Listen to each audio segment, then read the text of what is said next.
बीडच्या परळीतील व्यापारी महादेव मुंडे यांच्या हत्या प्रकरणाच्या तपासात मोठी अपडेट समोर आली। एसआयटी प्रमुख पंकज कुमावत यांच्या नेतृत्वाखाली आज मुंबईत 2 संशयितांची नार्को टेस्ट आणि एकाची ब्रेन मॅपिंग होणार आहे। 2 वर्षांनंतरही या प्रकरणाचं गूढ कायम आहे। या चाचण्यानंतर आता गूढ उकळल्याची शक्यता वर्तवण्यात येते। महादेव मुंडे यांची 2 वर्षापूर्वी हत्या करण्यात आली।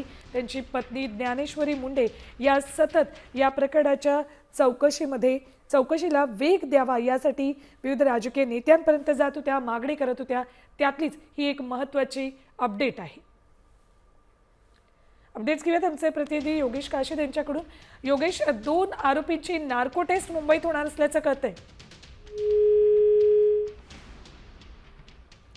महादेव मुंडे हत्या प्रकरणातली ही महत्त्वाची अपडेट आहे। 2 आरोपींची नार्को टेस्ट आज मुंबईत केली जाणार आहे।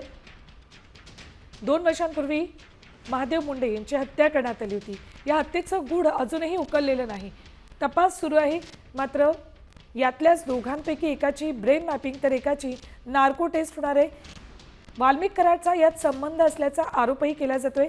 एसआयटी या प्रकरणाचा तपास करते। अपडेट्स घेऊयात आमच्या प्रतिनिधींकडून। योगेश, या प्रकरणामध्ये 2 आरोपींची नार्को टेस्ट होणार असल्याचं कळतंय। नक्कीच परळीतील व्यापारी महादेव मुंडे यांच्या हत्या प्रकरणाला 2 वर्ष उलटून गेलेले आहेत। या तपासाला आता वेग आलेला आहे। एसआयटीचे प्रमुख जे पंकज कुमावत आहेत ते तपास करतायत आणि या प्रकरणामध्ये जवळपास 6 जणांच्या नार्को टेस्टची परवानगी जी आहे ती देण्यात आली आहे। त्यापैकी आता दोघांची नार्को टेस्ट होणार आहे, तर एकाची ब्रेन मॅपिंग जी आहे ते आज होणार आहे। महत्वाची बातमी म्हणावी लागेल, कारण महादेव मुंडे यांच्या हत्या प्रकरणाच्या अनुषंगानं न्याय मिळाला पाहिजे अशी भूमिका कुटुंबियांनी घेतली होती। आता थेट एसआयटीने ब्रेन मॅपिंग आणि नार्को टेस्टची केलेली आहे। आता गूढ उकळण्याची शक्यता आहे। धन्यवाद योगेश संपूर्ण माहितीसाठी।